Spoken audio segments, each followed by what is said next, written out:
ಕನ್ನಡಿಗ channel ವೈಟಿಯಿಂದ doctor S Tallur ಮಾಡುವ ವಂದನೆಗಳು. ಸ್ನೇಹಿತರೆ, ತಮ್ಮೆಲ್ಲರಿಗೂ ಸ್ವಾಗತ. ಕನ್ನಡಿಗ ಚಾನಲ್ ವೈಟಿಯಲ್ಲಿ ಬರ್ತಿರ್ತಕ್ಕಂಥ ಪ್ರತಿಯೊಂದು ಸಂಚಿಕೆಗಳು ಕೂಡ ಸತ್ಯವಾದ ಸಂಚಿಕೆಗಳೆನ್ನುವ ಒಂದು ವಿಷಯ ತಮ್ಮೆಲ್ಲರಿಗೂ ಗೊತ್ತಿರ್ತಕ್ಕಂಥ ವಿಷಯ. ಈಗ ಬೆಳಗಾವಿ ಜಿಲ್ಲೆಯ ಶ್ರೀಮಂತರಲ್ಲಿಯೇ ಅತಿ ದೊಡ್ಡ ಶ್ರೀಮಂತರಾಗಿ ಹೋದವರ ಒಬ್ಬ ದೊಡ್ಡ ವ್ಯಕ್ತಿಯ ಕುಟುಂಬದ ಬಗ್ಗೆ, ಅವನ ಒಂದು ಸಾಮ್ರಾಜ್ಯದ ಬಗ್ಗೆ ಹಾಗೂ ಅವರು ಸಮಾಜಕ್ಕೆ ನೀಡಿರ್ತಕ್ಕಂಥ ಕೊಡುಗೆಯ ಬಗ್ಗೆ ಇವತ್ತಿನ ಸಂಚಿಕೆಯಲ್ಲಿ ನಾನು ಪ್ರಸ್ತುತಪಡಿಸ್ತಾ ಇದ್ದೇನೆ ಕನ್ನಡಿಗ ಚಾನಲ್ ವೈಟಿಯ ವೀಕ್ಷಕರಿಗಾಗಿ. ಆದ್ದರಿಂದ ದಯವಿಟ್ಟು ತಾವೆಲ್ಲರೂ ಕೂಡ ಈ ಸಂಚಿಕೆಯನ್ನು ಸಂಪೂರ್ಣವಾಗಿ ನೋಡಿ, ಈ ಸಂಚಿಕೆಯಲ್ಲಿ ಬರ್ತಿರ್ತಕ್ಕಂಥ ಆ ಒಬ್ಬ ದೊಡ್ಡ ಶ್ರೀಮಂತ, ಆ ದೊಡ್ಡ ಶ್ರೀಮಂತನ ಒಂದು ವೈಭವವನ್ನು ನೋಡಿ ಅವರ ಒಂದು ಸಾಮ್ರಾಜ್ಯದ ಬಗ್ಗೆ ತಿಳಿದುಕೊಳ್ಳಬೇಕಾಗಿ ಈ ಸಂದರ್ಭದಲ್ಲಿ ನಾನು ತಮ್ಮೆಲ್ಲರಲ್ಲಿಯೂ ಕೂಡ ವಿನಂತಿಸಿಕೊಳ್ತೀನಿ. ಯಾಕಂದ್ರೆ ಈ ಒಂದು ಸಾಮ್ರಾಜ್ಯ ನಮ್ಮ ಜಿಲ್ಲೆಯಲ್ಲಿ, ಅಂದರೆ ನಮ್ಮ ಬೆಳಗಾವಿ ಜಿಲ್ಲೆಯಲ್ಲಿಯೇ ನಡೆದಿರ್ತಕ್ಕಂಥ ಒಂದು ದೊಡ್ಡ ಸಾಮ್ರಾಜ್ಯ. ಆ ಸಾಮ್ರಾಜ್ಯದ ಅಧಿಪತಿಯೂ ಕೂಡ ದೊಡ್ಡ ವ್ಯಕ್ತಿ. ಯಾಕಂದರೆ ಬ್ರಿಟಿಷರ ಕಾಲದಲ್ಲಿಯೇ ಅವರಿಗೆ ರಾಜರ ರಾಜ ಅನ್ನುವಂಥ ಒಂದು ಬಿರುದನ್ನು ಕೂಡ ನೀಡಿರ್ತಕ್ಕಂಥ ವಿಷಯವನ್ನು ಕೂಡ ನಾವು ತಿಳಿದುಕೊಳ್ಬೇಕು. ಯಾಕಂದರೆ ಆಗ ರಾಜ ಮಹಾರಾಜರಿರಲಿಲ್ಲ. ಆವಾಗ ಬ್ರಿಟಿಷರ ಸಾಮ್ರಾಜ್ಯದಲ್ಲಿ ರಾಜ ಮಹಾರಾಜರು ಇದ್ದರೂ ಕೂಡ ಅವು ನಮ್ಮ ಬೆಳಗಾವಿ ಜಿಲ್ಲೆಯಲ್ಲಿ ಮಾತ್ರ ಇರಲಿಲ್ಲ. ಹೀಗಿರುವಾಗ ಆ ಸಂದರ್ಭದಲ್ಲಿ ನಮ್ಮ ಜಿಲ್ಲೆಯ ಒಬ್ಬ ದೊಡ್ಡ ಶ್ರೀಮಂತ, ದೊಡ್ಡ ವ್ಯಕ್ತಿ ಹಾಗೂ ದೈವ ಭಕ್ತನನ್ನು ರಾಜರ ರಾಜ ಅನ್ನುವಂಥ ಒಂದು ದೊಡ್ಡ ಬಿರುದನ್ನು ಕೊಟ್ಟು ಇವರ ಸಾಮ್ರಾಜ್ಯಕ್ಕೆ ಹಾಗೂ ಇವರ ಬಗ್ಗೆ ಅವರು ಪ್ರೀತಿ ವಿಶ್ವಾಸವನ್ನು ಇಟ್ಕೊಂಡಿದ್ರು ಅನ್ನೋದಕ್ಕೆ ದ್ಯೋತಕವಾಗಿ ಅವರೇ ನೀಡಿರ್ತಕ್ಕಂಥ ಒಂದು ಪ್ರಮಾಣ ಪತ್ರವನ್ನು ಕೂಡ ನಾವು ಅವರ ಮನೆಯಲ್ಲಿ ಕಾಣಬಹುದು. ಹೀಗಿರುವಾಗ ಆ ವ್ಯಕ್ತಿ ಎಲ್ಲಿಯವರು, ಆ ವ್ಯಕ್ತಿ ಯಾರು, ಆ ವ್ಯಕ್ತಿ ಯಾರ ಒಂದು ಅನುಗ್ರಹದಿಂದ ಜನಿಸಿದರು ಅನ್ನುವಂಥ ಒಂದು ಮಾತುಗಳನ್ನು ಈ ಸಂದರ್ಭದಲ್ಲಿ ನಾನು ಕನ್ನಡಿಗ ಚಾನಲ್ ವೈಟಿಯ ವೀಕ್ಷಕರಿಗೆ ಸಂಪೂರ್ಣವಾದ ಮಾಹಿತಿಯನ್ನು ತಿಳಿಸಿಕೊಡಲಿಕ್ಕೆ ಸಾಧ್ಯ ಆಗದೇ ಇದ್ದರೂ ಕೂಡ ಮುಂದಿನ ದಿನಗಳಲ್ಲಿ ನಾನು ಅವರ ಊರಿಗೇ ಹೋಗ್ತೀನಿ, ಅವರ ಮನೆಗೇ ಹೋಗ್ತೀನಿ. ಅವರ ಮನೆಗೆ ಹೋಗಿ ಅವರ ಸಂಪೂರ್ಣ ಮಾಹಿತಿಯನ್ನು ತೆಗೆದುಕೊಂಡು ಬಂದು ತಮಗೆ ತಿಳಿಸ್ಲಿಕ್ಕೆ ಬಯಸ್ತೀನಿ. ಈಗ ನಾನು ಅವರ ಬಗ್ಗೆ ಸ್ವಲ್ಪ ಸ್ಟಡಿ ಮಾಡಿದಾಗ ನಿಜಕ್ಕೂ ಕೂಡ ನನಗೆ ಆಶ್ಚರ್ಯವಾಯಿತು. ಯಾಕಂದರೆ ಗೋಕಾಕದಲ್ಲಿ ನಾವು ಸತೀಶ್ ಜಾರಕಿಹೊಳಿ ಕುಟುಂಬವೇ ದೊಡ್ಡ ಶ್ರೀಮಂತ ಕುಟುಂಬ ಹಾಗೂ ಸಾಮ್ರಾಜ್ಯ ಅನ್ನುವಂಥ ಮಾತನ್ನು ಕೂಡ ಕೇಳಿದ್ದೇವೆ, ನೋಡಿದ್ದೇವೆ. ಹೀಗಿರುವಾಗ ಜಾರಕಿಹೊಳಿ ಕುಟುಂಬಕ್ಕಿಂತಲೂ ದೊಡ್ಡ ಶ್ರೀಮಂತ ಕುಟುಂಬ ಅದು ಆಗಿತ್ತು ಅನ್ನುವಂಥ ಮಾತುಗಳನ್ನು ಕೂಡ ಈ ಸಂದರ್ಭದಲ್ಲಿ ನಾವು ಮೆಲುಕು ಹಾಕಿದಾಗ ಆಶ್ಚರ್ಯ, ಅದರ ಜೊತೆಗೆ ದಿಗ್ಭ್ರಮೆಯು ಉಂಟಾಗುವುದರಲ್ಲಿ ಯಾವುದೇ ಸಂದೇಹವಿಲ್ಲ. ಯಾಕಂದರೆ ಆ ಒಂದು ಸಾಮ್ರಾಜ್ಯಕ್ಕೆ ಇರತಕ್ಕಂಥ ಘನತೆ, ಗೌರವ ಅವರು ಸಾರ್ವಜನಿಕರಿಗೆ ಹಾಗೂ ತಮ್ಮಲ್ಲಿ ಬಂದಿರತಕ್ಕಂಥ ತಮ್ಮಲ್ಲಿ ಏನಾದರೂ ಕೇಳಿಕೊಂಡು ಬಂದಿರತಕ್ಕಂಥ ಜನರ ಒಂದು ಮಾತಿಗೆ ಅವರು ನೀಡ್ತಿರ್ತಕ್ಕಂಥ ಬೆಲೆಯನ್ನು ಕೂಡ ಈ ಸಂದರ್ಭದಲ್ಲಿ ನಾನು ಹೇಳಲೇಬೇಕು. ಯಾಕಂದರೆ ಯಾರನ್ನೂ ಕೂಡ ಬರಿಗೈಯಿಂದ ಕಳಿಸಿರ್ತಕ್ಕಂಥ ಆ ಕುಟುಂಬ ಅಲ್ಲ. ಹೀಗಿರುವಾಗ ಆ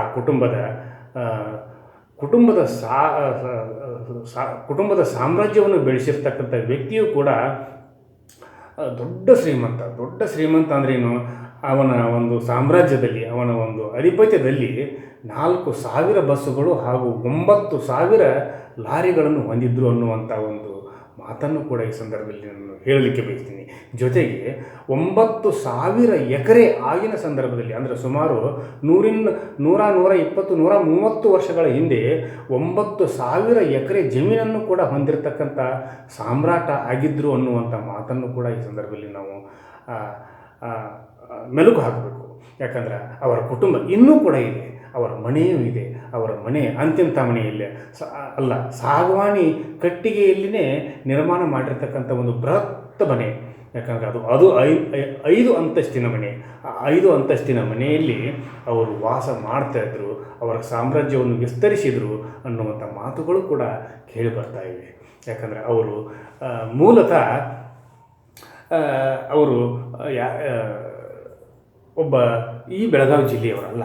ಅವರು ಮೊದಲು ಜಮಖಂಡಿಯವರು.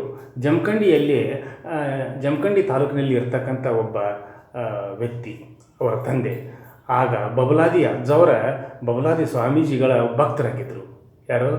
ಈ ಒಂದು ಸಾಮ್ರಾಜ್ಯದ ಅಧಿಪತಿಯಾಗಿರ್ತಕ್ಕಂಥ ಅವರ ತಂದೆ ಹನುಮಂತಪ್ಪ ಅಂಥೇಳಿ ಅವರು ಆ ಬಬಲಾದಿ ಮುತ್ಯ ಅಂತಾರಲ್ಲ ಅವರ ಶಿಷ್ಯರಾಗಿದ್ದರು. ಅವರ ವರದಾನದಿಂದ ಈ ಸಾಮ್ರಾಜ್ಯವನ್ನು ಸ್ಥಾಪಿಸ್ತಕ್ಕಂಥ ವ್ಯಕ್ತಿ ನಾಡಿಗೇ ದೊಡ್ಡ ವ್ಯಕ್ತಿಯಾಗಿ ಕಂಗೊಳಿಸಿದರು. ನಾಡಿನ ಶ್ರೀಮಂತಿಕೆಯಲ್ಲಿ ಅವರ ಶ್ರೀಮಂತಿಕೆ ಅತಿ ದೊಡ್ಡ ಶ್ರೀಮಂತಿಕೆ ಎನ್ನುವಂಥ ಹೆಗ್ಗಳಿಕೆಗೂ ಕೂಡ ಪಾತ್ರರಾದರು ಅನ್ನುವಂಥ ಮಾತುಗಳು ಕೂಡ ಕೇಳಿ ಬರ್ತಾ ಇವೆ. ಅವರೇ ಸತ್ಯಪ್ಪ ಸಾವುಕಾರ. ಸತ್ಯಪ್ಪ ಸಾವುಕಾರ ಅಂತಂದರೆ ಇತ್ತಿತ್ತಲಾಗಿ ನಮಗೆ ಈಗಿನ ಒಂದು ಪೀಳಿಗೆಗೆ ಗೊತ್ತಿರಲಿಕ್ಕಿಲ್ಲ.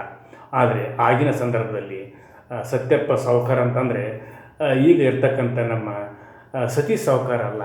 ಅವರು ಸತ್ಯಪ್ಪ ಸಾವುಕಾರ ಅಂತಂದರೆ ಅವರು ಮೊದಲು ದೊಡ್ಡ ಸಾಮ್ರಾಜ್ಯವನ್ನು ನಿರ್ಮಾಣ ಮಾಡಿರ್ತಕ್ಕಂಥವ್ರು. ಆಮೇಲೆ ಅವರು ಯಾವತ್ತೂ ಕೂಡ ಬಡವರಿಗೆ ಮತ್ತು ಅವರಿಗೆ ಸಹಾಯವನ್ನು ಕೇಳಿ ಬಂದಂಥವರಿಗೆ ಯಾವತ್ತೂ ಕೂಡ ನಿರಾಶೆ ಮಾಡಿದವರಲ್ಲ. ಹೀಗಿರುವಾಗ ದಾನ ಧರ್ಮಗಳನ್ನು ಮಾಡುವುದರಲ್ಲಿ ಅವರು ದಾನಶೂರ ಕರ್ಣ ಅನಿಸ್ಕೊಂಡವರು.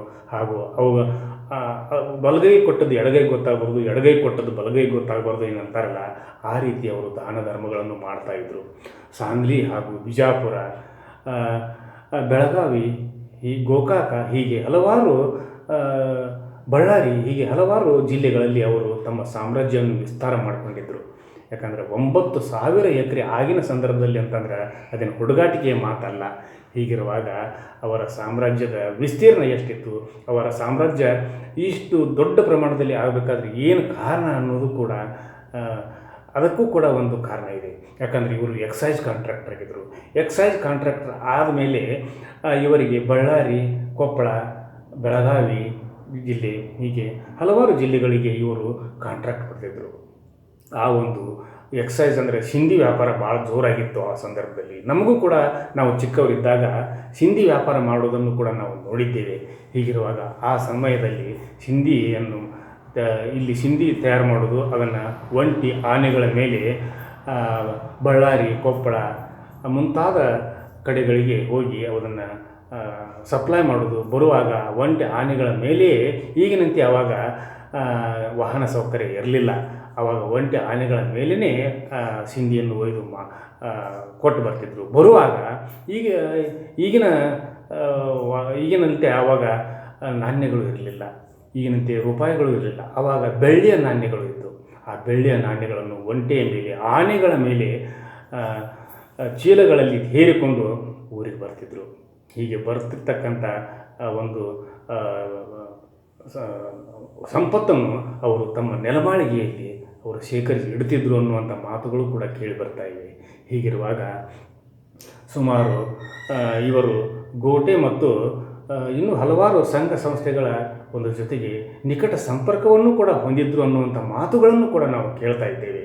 ಹೀಗಿರುವಾಗ ಇಂಥ ಒಬ್ಬ ಸತ್ಯಪ್ಪ ಸಾವುಕಾರ ನಿಜಕ್ಕೂ ಕೂಡ ನಾಡು ಕಂಡ ಅಪರೂಪದ ಸಾವುಕಾರ ಅಂತೇಳಿ ನಾವು ಭಾವಿಸ್ಬೋದು.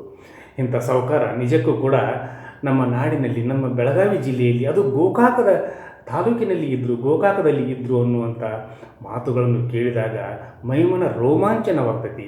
ಯಾಕಂದರೆ ಈಗ ನಾವು ನೋಡ್ತಾ ಇರ್ತಕ್ಕಂಥ ಸಾಮ್ರಾಜ್ಯ ಅಂತಂದರೆ ಅದು ಜಾರಕಿಹೊಳಿ ಸಾಮ್ರಾಜ್ಯ. ಜಾರಕಿಹೊಳಿ ಸಾಮ್ರಾಜ್ಯ ಕೂಡ ಅಂತಿಂಥ ಸಾಮ್ರಾಜ್ಯ ಅಲ್ಲ.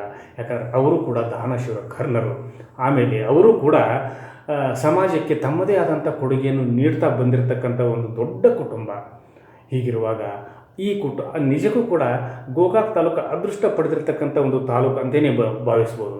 ಯಾಕಂದ್ರೆ ನಿಜಕ್ಕೂ ಕೂಡ ಇಂಥ ಸಾಮ್ರಾಜ್ಯವು ಸ್ಥಾಪನೆ ಆಗಿರೋದು ಬೆಳಗಾವಿ ಜಿಲ್ಲೆಯಲ್ಲಿ ಅಂತಂದರೆ ಅದು ಗೋಕಾಕದಲ್ಲಿನೇ ಅನ್ನುವಂಥ ಮಾತನ್ನು ಈ ಸಂದರ್ಭದಲ್ಲಿ ನಾನು ಸಾಂದರ್ಭಿಕವಾಗಿ ಹೇಳಲಿಕ್ಕೂ ಕೂಡ ಇಷ್ಟಪಡ್ತೀನಿ, ಹೆಮ್ಮೆ ಪಡ್ತೀನಿ.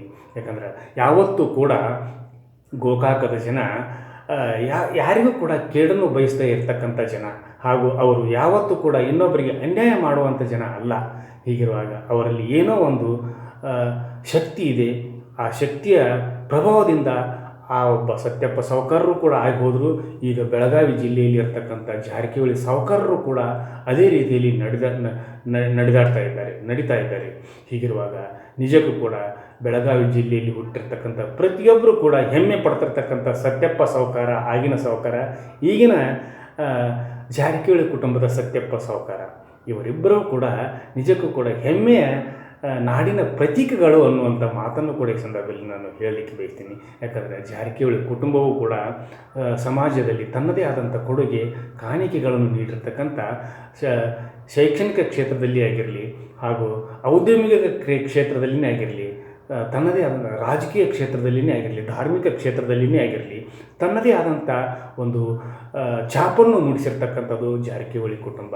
ಹೀಗಿರುವಾಗ ಈ ಇಬ್ಬರು ಸತ್ಯಪ್ಪ ಸಾಹುಕಾರಗಳನ್ನು ಈ ಒಂದು ಸಂಚಿಕೆಯಲ್ಲಿ ನಾನು ನೆನಪು ಮಾಡಿಕೊಳ್ತಾ ಇವತ್ತಿನ ಸಂಚಿಕೆಯನ್ನು ಇಲ್ಲಿಗೆ ಮುಗಿಸುವುದಕ್ಕಿಂತ ಪೂರ್ವದಲ್ಲಿ ಮುಂದಿನ ಸಂಚಿಕೆಗಳಲ್ಲಿ ನಾನು ಈ ಒಂದು ಸಾಮ್ರಾಜ್ಯದ ಬಗ್ಗೆ, ಅವರ ಒಂದು ಮನೆಗೆ ಹೋಗಿ, ಆ ಒಂದು ಅರಮನೆಯಂಥ ಮನೆಗೆ ಹೋಗಿ ಅವರ ಸಂಪೂರ್ಣ ಮಾಹಿತಿಯನ್ನು ಪಡೆದುಕೊಂಡು ಬಂದು ಕನ್ನಡಿಗ ಚಾನಲ್ YTI ವೀಕ್ಷಕರಿಗೆ, ನಾಡಿನ ಜನತೆಗೆ ತಿಳಿಸುವಂಥ ಒಂದು ಮಾತನ್ನು ಕೂಡ ಈ ಸಂದರ್ಭದಲ್ಲಿ ನಾನು ಹೇಳ್ತಾ ಇದ್ದೇನೆ.